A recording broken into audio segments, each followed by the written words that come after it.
आज के लेक्चर में हम थ्रेड लोकल स्टोरेज को स्टडी करेंगे और थ्रेड लोकल स्टोरेज क्या होता है और इसमें जो है थ्रेड के क्या इश्यूज जो हैं वो फेस किए जा सकते हैं।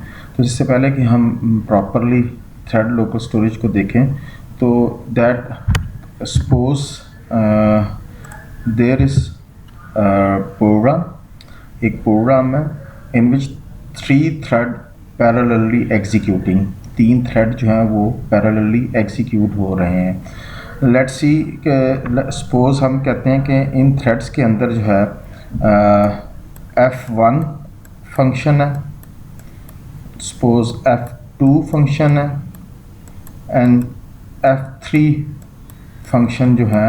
सिमिलरली इन तमाम थ्रेड्स के अंदर ये फंक्शन या मेथड्स जो हैं वो स्पेसिफाइड हैं and these function and methods have the local variables or static variables also defined in these functions, in these methods, or there is a global variable, let's say g is a global variable है और ये तमाम के तमाम threads जो हैं they are accessing or writing or reading a data from global variable. Let's say अगर हम कहते हैं कि ये अगर suppose single threaded प्रोसेस है तो then that global variable is good, but in case of multi threading program या प्रोसेस जिसमें एक से ज़्यादा थ्रेड्स जो हैं वो एग्जीक्यूट हो रहे हैं तो T1 also access the global variable for update and reading, T2 also and T3 is also. So what is the problem जो है इस सिचुएशन में कौन सी क्या प्रॉब्लम जो है वो रेज हो सकती है। सपोज लेट्स से कि T1 ने कोई वैल्यू जो है वो राइट की यहाँ पे और in the mean while T2 ने जो है समथिंग जो है that is also write some value in global variable. So T1 जो वैल्यूज चाहता था from global variable that is change, so that is the problem in that case. तो solution क्या है? तो सोल्यूशन ये है कि लेट्स से सपोज हमारे पास G1, G2 और G3, there are 3 global variables और ये 3 ग्लोबल वेरिएबल्स जो हैं that is associate with G1 is associated with T1 thread, G2 is associated with T2 and G3 is associated T3. That is the thread local storage. It's mean that thread local storage is method by which each thread in a given multi-threaded process can allocate a location in which to store thread specific data. यानी कि ये G1 जो है data इसमें जो भी है वो T1 जो है और इसके ये तमाम के तमाम फंक्शन इस ग्लोबल वेरिएबल को एक्सेस कर सकते हैं as well as their own local variable can also access. Similarly T2 जो है वो इसके अंदर डाटा जो है वो रीड और राइट कर सकता है और इसके तमाम के तमाम फंक्शन मेथड भी, और इसी तरह G3 जो ग्लोबल वेरिएबल है उसके अंदर भी जो है समथिंग जितने भी फंक्शन मेथड अवेलेबल हैं दे कैन राइट और read the data from G3। और मे बी यहाँ पॉसिबल है कि यहाँ पे जी समथिंग और वेरिएबल्स भी हों, G4, G5 that are associating the T1, possible है कि there are further but depend upon the storage. So therefore value store in a thread local storage is specific to the current running thread that is specific to that current running thread. So any other code logic running on the same thread will the same value. ये जितने भी इसके अंदर जितने भी function है they can read और see और write the data from that global variables. इसी तरह अगर इन ग्लोबल वेरिएबल्स को डाटा को एक्सेस करना चाहें तो आप फर्दर एक और ग्लोबल वेरिएबल के अंदर जो है इन तमाम थ्रेड स्पेसिफिक वेरिएबल्स के अंदर जो data that will be get as a input from that global variable और you can consolidate these value of that global variable. So that is thread local storage का एक डिज़ाइन पैटर्न है जो कि working के हवाले से हमने देखा। तो अब हम देखते हैं thread belonging to a process share the data of the process. Indeed, this data sharing provide one of the benefit of multi-threaded programming. तो नॉर्मली जो एक प्रोसेस के अंदर जो है वो डाटा शेयर होता है तमाम थ्रेड्स के अंदर, तमाम थ्रेड्स के ये डाटा शेयरिंग जो है ये बेनिफिट प्रोवाइड करता है मल्टी थ्रेडेड प्रोग्रामिंग के अंदर। लेकिन however in some circumstances each thread might need its own copy of certain data. We will call such a data thread local storage or TLS. It's mean कि कुछ बाज़ ऐसी situation या circumstances हो जाते हैं जिसमें हर थ्रेड को जो है वो अपना एक सर्टेन डाटा जो है वो रिक्वायर्ड होता है। सो उसके लिए जो है थ्रेड लोकल स्टोरेज कॉन्सेप्ट जो है वो इंट्रोड्यूस करवाया गया, जिस तरह के अभी हमने इसको देखा भी।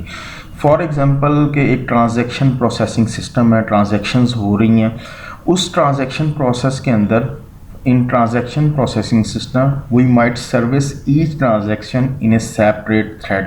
हर ट्रांजैक्शन जो है वो सेपरेट थ्रेड जो है वो उसको सर्व करेगी।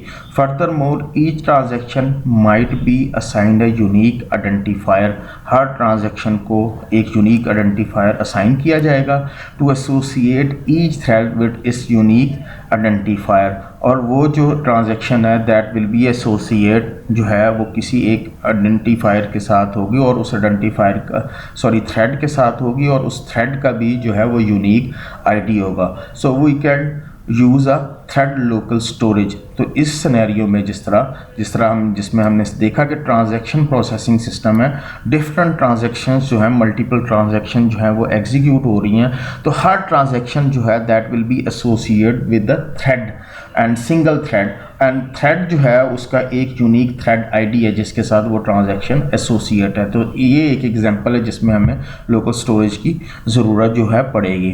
तो इट इज़ प्रॉब्लम क्या है? प्रॉब्लम ये है it is easy to confuse TLS with local variable. Confusion local variable और जो है थ्रेड लोकल स्टोरेज के दरमियान में क्रिएट होती है। However local variable are visible only during the single function invocation, whereas TLS data are visible across function invocation. जैसे कि यहाँ पे हमने देखा ये फंक्शन 1, 2 और 3 जो हमने स्पेसिफाई किया है, इसके अंदर जो वेरिएबल्स होंगे दैट विल बी विजिबल और कैन बी एक्सेस, और उनकी लाइफ टाइम उस टाइम तक होगी जब ये फंक्शन एग्जीक्यूट हो रहा है। जैसे इस फंक्शन से हम एग्जिट करेंगे तो वो वेरिएबल जो है मेमोरी से डिस्ट्रॉय हो जाएंगे। बट G1 ग्लोबल वेरिएबल जो है whereas DLS data are visible across a function invocation, और ये G1 वेरिएबल है that will be access throughout running the program. जब तक प्रोग्राम रन कर रहा है G1 जो है वो अवेलेबल है और ये तमाम के तमाम फंक्शन के अंदर विजिबल है और एक्सेस होता है। In the same way TLS is similar to static data. Static data की तरह है। स्टैटिक डाटा क्या होता है? बेसिकली अगर प्रोग्रामिंग के पॉइंट ऑफ व्यू से देखें अभी तो वो हम देखते हैं कि किस तरह स्टैटिक डाटा है। सपोज लेट से ये हमारे पास एक कोड है जिसमें हमने एक फंक्शन डिफाइन किया है और उसके अंदर एक वेरिएबल इंटीजर रखा हुआ है और उसके अंदर जो है हमने इंटीजर टाइप रखी हुई है और वेरिएबल का नाम जो है वो CNT और उसकी वैल्यू इनिशियल 0 है। तो उसको इंक्रीमेंट किया। जब फर्स्ट ऑफ ऑल जब प्रोग्राम एग्जीक्यूट होगा तो कंट्रोल जब इस लाइन पे आएगा, यहाँ पे हमने फंक्शन कॉल किया।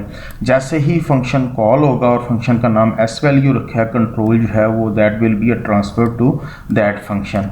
जब पहली लाइन एग्जीक्यूट होगी तो मेमोरी के अंदर एक वेरिएबल जो है जिसका नाम हमने CNT रखा हुआ है उसको वो क्रिएट कर देगा और उसकी वैल्यू जो है वो 0 से इनिशियलाइज कर देगा। उसके बाद हमने CNT की वैल्यू में एक इंक्रीज़ किया, इंक्रीमेंट ऑपरेटर है। इट्स मीन के 0 की जगह वैल्यू क्या हो गई, इसकी 1 वैल्यू हो गई और रिटर्न वैल्यू जो होगी वो वापस रिटर्न होगी और आउटपुट जो हमारे पास आएगा, तो आउटपुट जो है जब पहली लाइन एग्जीक्यूट होगी इसकी आउटपुट जो है that will be a 1। After ये लाइन एग्जीक्यूट होने के बाद कंट्रोल जो है वो नेक्स्ट लाइन पे आया और इस नेक्स्ट लाइन पे भी हमने स्टेटमेंट printf लिखा है और साथ ही हमने फंक्शन को कॉल किया। इसका मतलब है कंट्रोल दोबारा वापस इस फंक्शन के अंदर जाएगा और इस टाइम जो है ये वाली लाइन जो है स्किप हो जाएगी, एग्जीक्यूट नहीं होगी। कंट्रोल सीधा जो है वो इंक्रीमेंट पे आएगा और ऑलरेडी जो 1 वैल्यू थी वो 2 वैल्यू हो गई और 2 वैल्यू जो है वो रिटर्न होगी और रिटर्न होने के बाद कंट्रोल जैसे ही वापस आएगा तो एस वैल्यू की अगेंस्ट जो वैल्यू रिटर्न हुई है दैट इज़ 2, यानी कि 2 वैल्यू रिटर्न हुई।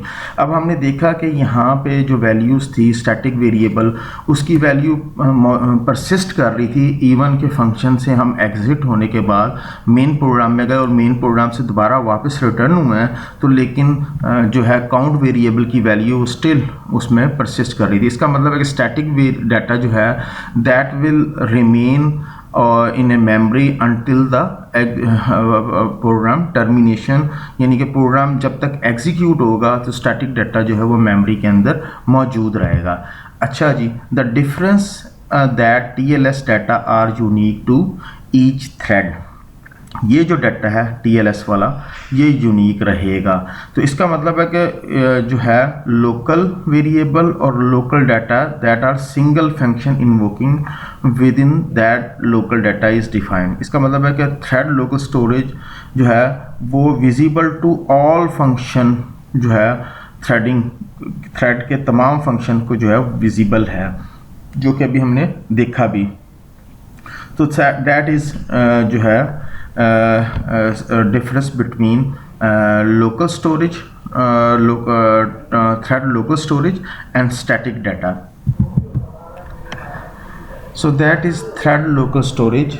pthread, Windows and Java threads जो है वो हमें thread local storage जो है वो provide करते हैं, which might not be confused with local data and static data. Local data और स्टैटिक डाटा के अंदर जो है वो कन्फ्यूजन नहीं रहती।